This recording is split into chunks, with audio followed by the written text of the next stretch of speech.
Bom, galera, vamos acompanhar aí a turma de comentaristas analisando a vitória do Corinthians. O Timão estreou com vitória na temporada, jogando na Neoquímica Arena contra a Ponte Preta. O Timão não tomou conhecimento do adversário e até com certa facilidade levou a melhor por 3-0. E o Corinthians acertou a contratação de Matheus Pereira, do Fortaleza.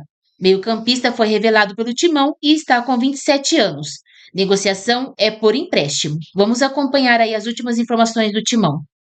Me falaram aqui que o Dorival já tá falando por lá. É? Vamos ouvir o que o Dorival falou nessa estreia do Timão. Estreia com vitória do Corinthians nesse Paulistão. Vamos ouvi-lo. Foi o que nós tínhamos, talvez, de melhor em todo o processo que nós tivemos aí, desde a nossa chegada. Eu acho que a equipe apresentou hoje um futebol consistente, maduro, gerando volume em cima do adversário. Eu acho que isso é o que nós queríamos. Trabalhamos para isso, encontramos esse caminho, foi importante, mas é apenas uma vitória num primeiro jogo e muita coisa tem para ser melhorado aí para frente. É um campeonato muito traiçoeiro, 8 jogos apenas, a possibilidade de um rebaixamento para todas as equipes, não é fácil, não é simples, nós temos que ter toda a atenção possível, tratado da melhor forma, já teremos 3 jogos praticamente, serão 3 confrontos com equipes que estão nesse momento na Série A do Campeonato Brasileiro. Ponte Preta foi a equipe campeã da Série C do ano passado, uma equipe qualificada, não conseguiu inscrever jogadores que foram contratados, porém, manteve a estrutura da equipe do ano anterior. E, mesmo assim, nós fizemos um jogo onde tivemos merecimentos pelo resultado. Eu espero que não paremos nesse instante, pensando que as coisas vão acontecer de uma maneira natural. Teremos aí 3 clássicos seguidos e isso será já um diferencial, até porque a partir da 5ª partida nós podemos estar numa situação bem complicada. Eu acho que isso daí nós temos que ter toda a atenção possível, toda precaução e preocupação, por ser um campeonato muito rápido, onde a possibilidade de uma recuperação, às vezes, ela inexiste. É isso, 3-0 pro Timão em cima da Ponte da Macaca aí, ó, 3-0, Timão jogando em casa. Zupac, gostou da vitória do Corinthians? Gostei, acho que o Corinthians jogou em cima da Ponte Preta o tempo inteiro. É uma diferença técnica gritante. Estamos falando de 2 times que lidam com o Transferban, o Corinthians já resolveu, mas 2 times que lidaram com o Transferban essa janela inteira até aqui, com a diferença que o Corinthians tem um nível técnico muito grande para suportar o Transferban para Paulistão. A Ponte Preta não, sofre demais, né? É um time que veio da 3ª divisão, que perdeu muita gente e que não pôde registrar jogador. Então, assim, se o nível da Ponte no campeonato for esse, é um time que vai flertar duramente com o rebaixamento. E o Corinthians fez a sua parte, não encontrou o tempo inteiro tranquilidade para finalizar com construção dentro da área, precisou de muito cruzamento também, mas jogou em cima da Ponte Preta e fez 3-0 com muita tranquilidade. Jogadores tiveram pouquíssimo tempo de preparação. Vamos lembrar que a temporada ela começou cedo para todo mundo, mas ela fica ainda pior para quem jogou até o dia 21 de dezembro. Né? O Corinthians teve aí 10 dias de folga praticamente, 10 dias de treino e vamos para o jogo. Então, é basicamente uma sequência da última temporada, com destaque para os 2 zagueiros, né? Mais uma vez o Gustavo Henrique aparecendo muito bem, quase que imarcável na bola aérea, e o gol do Ramalho no finalzinho do jogo, um belíssimo gol de um zagueiro que se propõe bastante a jogar com bola no pé. É isso, né, Dom? Que a gente estava assistindo junto essa partida também, e a gente vem da posse de bola, né? Assim, que a gente falou de Barcelona e Real Madrid, aquele amasso no primeiro tempo, estava parecido. Foi tipo até de certa forma o jogo, né? 80-20, assim, 80-20, né? Teve momentos que estava mais de 80% da posse de bola do Corinthians. Termina no primeiro tempo com 76,5% e termina o jogo com 73%. Então, para mim, não dá para você analisar esse jogo e não desconsiderar o que o Zupac acabou de falar. Esse time terminou a temporada passada 3 semanas. Então, e pensar, por mais que tenha diferença técnica grande entre os 2 times, mas pensar nesse domínio que o Corinthians teve em posição, foram 20 finalizações do Corinthians, até pegar o número certinho, 20-4 nas finalizações. Então, o Corinthians foi dominante, pensando nesse pouco tempo de preparação, eu gostei. Eu acho que dentro do que se podia imaginar, O Corinthians fez por merecer a vitória, teve dificuldades em alguns momentos, né? Começa muito bem, ali tendo controle, finalizando muito de fora da área, porque tinha dificuldade em entrar na área da Ponte Preta, mas as 9 finalizações do Corinthians no primeiro tempo, todas antes dos 22 minutos. Aí o Corinthians tem uma dificuldade em conseguir finalizar ali até a reta final do primeiro tempo. Quando sai o gol do Gustavo Henrique na segunda etapa, as coisas ficam mais tranquilas, uma vitória importante, merecida, e como o Dorival estava falando, pelo novo formato, por mais que você tenha essa dificuldade, acabou de voltar, não teve férias direito, não dá para você negociar a pontuação, não. Assim, é um formato diferente. Acho que o Corinthians cumpriu a sua missão. Foi um jogo que teve uma atuação muito boa, considerando o pouco tempo de preparação. Destaque para a dupla de zaga, né? O Gustavo Henrique já fez 4 gols na última temporada, já abre. É uma das armas que o Corinthians vai ter para essa temporada novamente. A comemoração da galera no Ramalho ali, quase arrancaram a cabeça dele, cara. Gol, né, cara? Não, golaço, olha lá, olha a sapatada que ele deu lá de fora da área. O cabelo dele ali. Foi um golaço, mas o Diogo Silva poderia ter ido na bola, né? Foi um golaço, mas o goleiro não foi bem na bola. Agora, quase arrancaram ali a peruca do Ramalho, que é brincadeira. Eu aqui morrendo de inveja e quase arrancaram o cabelo do Ramalho, coitado. Brincadeira, tá aí, vitória de 3-0. Ô, Zinho, a gente tá acompanhando os 4 grandes de São Paulo aqui, basicamente todo mundo fazendo o seu... É basicamente um pouco que o Dorival falou também. Não dá tempo de ficar pensando muito, tem que ganhar seus jogos agora, pensar já nas quartas, lá no quadrangular. Quando a gente tá falando aí, Santos ganhou, Palmeiras ganhou, Corinthians ganhou, e agora ficou tudo pro São Paulo lá agora, que o São Paulo ainda não fez a sua estreia. Mas essa vitória do Corinthians era não obrigação, mas é porque é muito frágil o time da Ponte por todo esse momento que vive, né? Então o Corinthians dominou todas as ações do jogo. E a tarjazinha nossa aí é perfeita, né? O Corinthians entra 2026 mais leve. Vem de um título numa semifinal que, para mim, ele tira um dos melhores times do ano. Era Flamengo, Palmeiras, Cruzeiro. Para mim, o Cruzeiro era o grande favorito naquele embate ali de Fluminense, Vasco, Corinthians e Cruzeiro. O Cruzeiro, para mim, era o grande favorito. E ele consegue tirar o Cruzeiro e depois vence a decisão contra o Vasco. Isso dá muita moral, dá confiança, dá tranquilidade para começar o ano, sabe? O torcedor hoje foi para festejar, foi para receber a equipe em 2026, é só apoio, é só incentivo. Não tinha o trio de ataque, né, que faz uma diferença, o Garro, o Yuri e o Memphis. Mas tem o Bidon, que está sendo aí cogitado por outras equipes, que fez aquela jogadaça, né, do gol na semifinal contra o Corinthians, se não me engano, né? Foi na semifinal. Na final com o Vasco. A jogadaça, né? Foi na final, né? Foi na final. Em cima do Cauã. A jogadaça do Bidon, garoto, né? Que tem talento, tem potencial, mas tem um sistema defensivo muito já bem montado e praticamente estava ali, a linha de 4 defensiva estava toda, o time titular, né? Os 4 defensores estavam em campo hoje. Isso dá uma segurança, tanto é que foi dito pelos companheiros aí, né? Os zagueiros fazem os gols, lideram, iniciam o jogo, jogando em casa, uma festa, Neoquímica sempre lotada, a torcida do Corinthians empolgadíssima. Então, cumpre o papel, começa bem, vence bem. O Marcelo Fernandes é bom treinador, foi o destaque lá na Série C, né? Que faz a Ponte Preta subir. Mas tinha muitos problemas, como foi falado aí, não podendo inscrever jogadores. A maioria dos jogadores no banco era da base, da Ponte Preta. E aí o Corinthians fez a sua parte, venceu e venceu bem, começa bem o ano, mais leve, mas é o que o Dorival falou, não achar que isso é o suficiente não, porque o ano vai ser pesado. Vai ser pesado, mas se foi igual, pesado como foi o ano passado para o corintiano, com tudo o que aconteceu, com 2 títulos, tá ótimo. Mandando um abraço aqui para o Lucas Guardiola. Boa noite, lendas do esporte brasileiro. Fala aqui, ó, de Calcaia do Alto, Cotia. Vai Timão Corinthians, torcedor do Corinthians aqui, ó.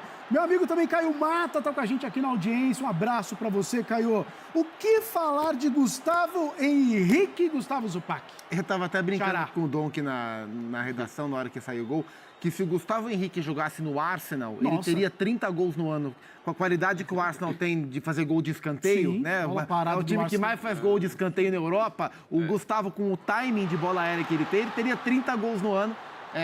Foi capitão do Corinthians hoje, né? E essa é uma vaga que está aberta, porque o Maicon foi embora, o Romero, que era o capitão também, embora reserva, foi embora. Então, o dono da braçadeira é uma coisa que a gente vai observar como isso vai ficar na temporada, e o Gustavo hoje foi o capitão, o Hugo já foi o capitão com o Ramon Dias, mas o Dorival prefere que um jogador de linha seja o capitão. O Gustavo Henrique foi o jogador de linha, estou tirando o Hugo da conversa, na minha opinião, mais regular do Corinthians na última temporada. Concordo. E jogou bem a temporada inteira, enquanto outros oscilaram. Ele foi bem a temporada inteira, então acho que ele chega num nível de maturidade muito grande para comandar esse sistema defensivo, embora o Ramalho seja mais velho do que ele. O Gabriel Paulista, reforço, hoje estava lá nos camarotes, vai ser anunciado amanhã, possivelmente. Acho que hoje o Gabriel chega para ser opção. Acho que Ramalho e Gustavo hoje são os zagueiros do Corinthians. Mas é um ponto de estabilidade para a equipe nas mãos do Dorival.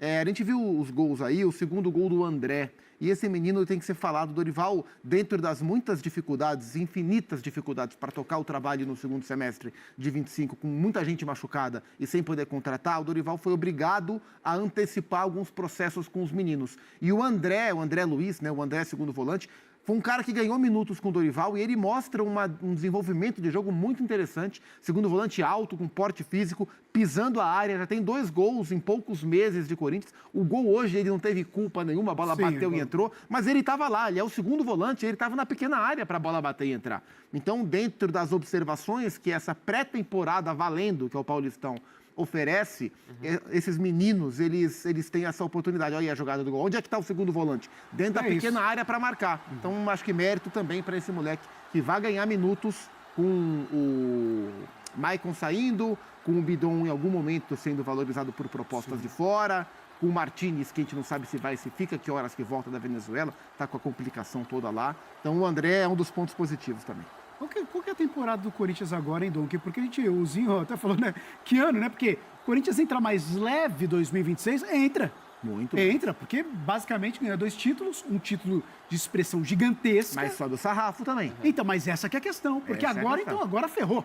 Porque se assim, tá bom, teve Copa do Brasil, teve Paulistão e agora? E agora, assim, é um time, lógico, que aumenta a expectativa, mas, assim, também não dá pra você... O torcedor tem que estar muito feliz, tem que comemorar o que esses jogadores fizeram em meio ao cenário de instabilidade fora de campo. Acho que isso tem que ser ainda mais enaltecido, mas acho que a grande preocupação ainda é fora de campo para mim do Corinthians. Assim, sem dúvida nenhuma, até a entrevista coletiva na apresentação do Marcelo Paz, acho que ela é muito boa nesse sentido.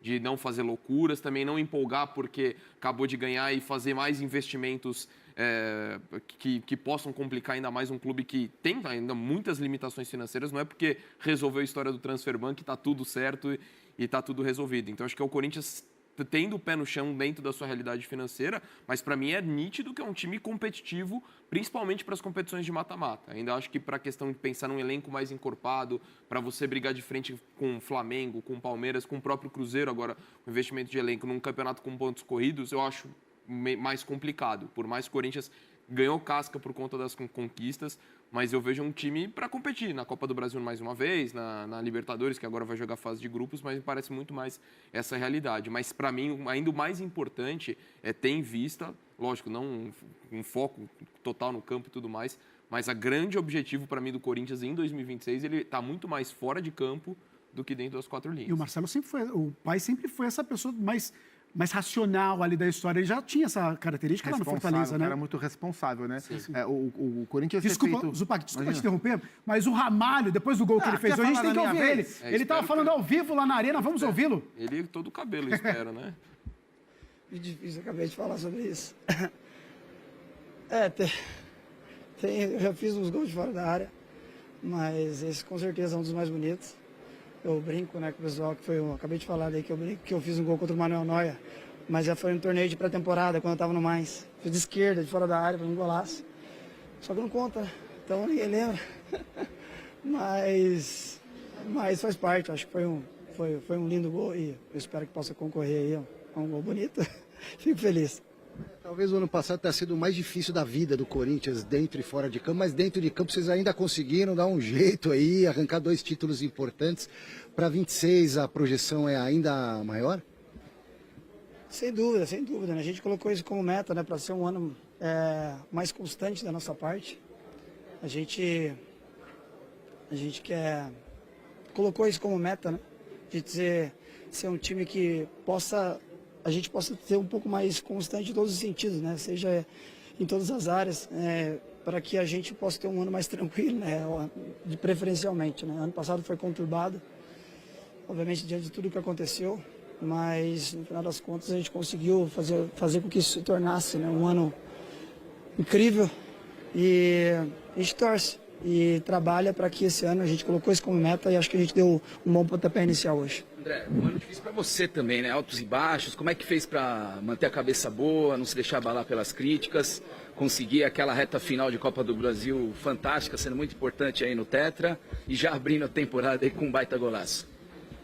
Pois é, cara, bom que você tocou nesse assunto. Eu tenho que agradecer muito a Deus pelo dia de hoje, porque vou contar uma breve história para vocês aí que hoje está fazendo um ano que meu sogro faleceu. E o ano 2025 foi um ano muito conturbado, não só dentro de campo, né, mas fora dele e na minha vida pessoal. Porque diante de todo esse caos, né, que aconteceu, né, seja um pouco da culpa nossa, um pouco, né, diante de tudo que aconteceu dentro do clube, tem um pai de família, tem um esposo que fica se questionando dentro de casa para saber se você está fazendo o seu melhor, né? E minha mulher foi uma pessoa que sempre me acompanhou em todo lugar que eu fui na minha carreira e me auxiliou e sempre esteve comigo. E um dos tantos motivos que eu vim para o Corinthians foi por ela.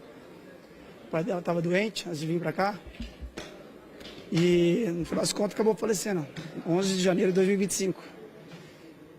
E a gente se questiona muito como marido se você está dando o seu melhor, né? Porque diante de todo esse caos, eu até falei para ela, desculpa se eu não estou... Princípio. Alta performance dermatológica. Conseguindo corresponder como marido, porque eu não sei o que fazer. É tanta coisa que acontece dentro do clube que às vezes a gente tem que concentrar toda a energia nossa ali dentro e acaba esquecendo do principal, né? Que é tentar apoiar ela no momento de luto, né? Então imagina, ela viveu o ano todo de luto pelo pai e ao mesmo tempo me apoiando. No jogo da final da Copa do Brasil, ela estava lá, rezando por mim, torcendo por mim. E no dia de hoje eu confesso que eu pedi muito para Deus para poder fazer esse gol, para poder falar isso. Para poder expressar aqui a minha gratidão a Deus por ter nos dado força para superar, para viver esse momento de luto, de dificuldade. E só agradecer mesmo a Deus, eu louvo a Deus por isso, por ter me dado essa oportunidade de fazer o gol de hoje, porque eu pedi muito para ele. Para poder homenagear, obviamente, meu sogro, que hoje não está mais entre nós, para poder agradecer todo o coração a minha mulher, que faz com que tudo pareça mais fácil para mim, alivia o fardo, e para, principalmente, né, agradecer a Deus por me conceder uma mulher tão especial, uma família tão especial e diante de todas as dificuldades que a gente vive, a gente tenta ser o melhor que a gente pode, por mais difícil que seja. Tua esposa estava aqui hoje te acompanhando? Não, infelizmente não. Ela tá no interior com as minhas crianças, mas com certeza acho que ela tá de casa muito feliz e tá lembrando disso. Então esse gol é por ela, pro meu sogro, para que a gente possa comemorar o dia de hoje, por mais difícil que seja, né? Clóvis. Que momento, né? Que momento para ele, para a família, né? Declaração, né? Bem no dia, como ele citou ali, bem no dia da morte do sogro dele, um ano atrás. Basicamente, aí ele faz esse golaço. O Ramalho que nunca tinha jogado no Brasil até voltar para o Corinthians. Porque ele saiu muito cedo, fez a carreira toda fora. Nos times da Red Bull, na Alemanha, no Leverkusen, no PSV. Ele nunca tinha jogado no Brasil. Então ele volta ao Brasil também por uma questão familiar. E passa por tudo isso. E uma coisa que a gente fala bastante, especialmente os nossos ex-jogadores, esses dias, aqui nessa mesma cadeira, o Zé Elias falou sobre isso, sobre questões dele também. A gente faz muita análise sobre o que a gente vê da performance deles. Mas na hora que acaba o treino, na hora que acaba o jogo, quem volta para casa é o CPF, não é o CNPJ, é a pessoa física. E eles têm várias questões, como nós temos também, né? Então eu acho sempre muito importante a gente levar em consideração quando os jogadores se colocam, como o Ramalho se colocou agora, para a gente sempre pensar. Tem vários momentos que a gente pode pensar um pouco mais sobre o CPF do que sobre o CNPJ. Eu acho muito válido, muito bonito que ele tenha se colocado assim. Só antes da gente ir para um rápido intervalo, Fantasports, antes da partida, rolaram homenagens lá na Arena hoje ao Romero. A gente tem imagem disso? Imagens. Coloca aí, vamos ver um pouquinho dessas imagens. E foi homenageado. Muito justa a homenagem. O Corinthians tem feito isso ultimamente, né? O Renato Augusto foi, o Gil também foi, jogadores que se aposentaram e não tiveram a devida despedida assim que saíram do clube, né? O Romero agora saiu e recebe essa bonita homenagem. Aí a bandeira do Paraguai ali. E a gente vendo as imagens aí, o ídolo que por tanto tempo, né, foi artilheiro da Arena. Ó, as taças estavam ali? Estavam ali as taças. Ele tirou E essa aí é a Dona Wanda, Dona essa Wanda. senhora, que ela sempre fica atrás do gol com a bandeira do Paraguai. E ela que tem mais de 90 anos. Todo jogo ela tá lá, né? e sempre com a bandeira do Paraguai. Tá ali, ó. E agora ela dele. também recebe a homenagem. É um carinho gigante pelo Romero, né? Muitas vezes não era colocado como um craque, como um ótimo jogador, não tão técnico, mas raça era o que representava muito, talvez, aquele espírito corintiano, né? De suar a camisa e fazendo seus gols. E por muito tempo foi o artilheiro da Arena. Tá ele recebendo todas as homenagens a Romero. Antes do jogo aí, o Corinthians ganhando da Ponte Preta. Então, na sua estreia por 3-0 nesse Paulistão. Mais uma rápida parada, fã de esporte. O Corinthians se movimenta no mercado da bola após derrubar o Transferban. Após fechar com o zagueiro Gabriel Paulista, o Timão acertou condições com Fortaleza para contratar o meio-campista Matheus Pereira por empréstimo. O jogador, que completa 28 anos no mês que vem, foi revelado pelo Corinthians, porém só disputou 3 partidas como profissional no clube. Matheus Pereira rodou por diversos times da Europa. Na Itália, passou por Empoli e pela base da Juventus. Na França, atuou por Bordeaux e Dijon. Na Espanha, defendeu Barcelona, B e Eibar. O interesse corintiano no retorno do meio-campista foi noticiado inicialmente pelo diário O Povo. Matheus Pereira é canhoto, tem 1,83 m e pode desempenhar diferentes funções no meio de campo. Na última temporada, ele disputou 20 partidas pelo Fortaleza, marcou 2 gols e deu 3 assistências. O Corinthians segue de olho em outros jogadores para o meio de campo. Alan, do Flamengo, é um dos nomes pedidos pelo técnico Dorival Júnior.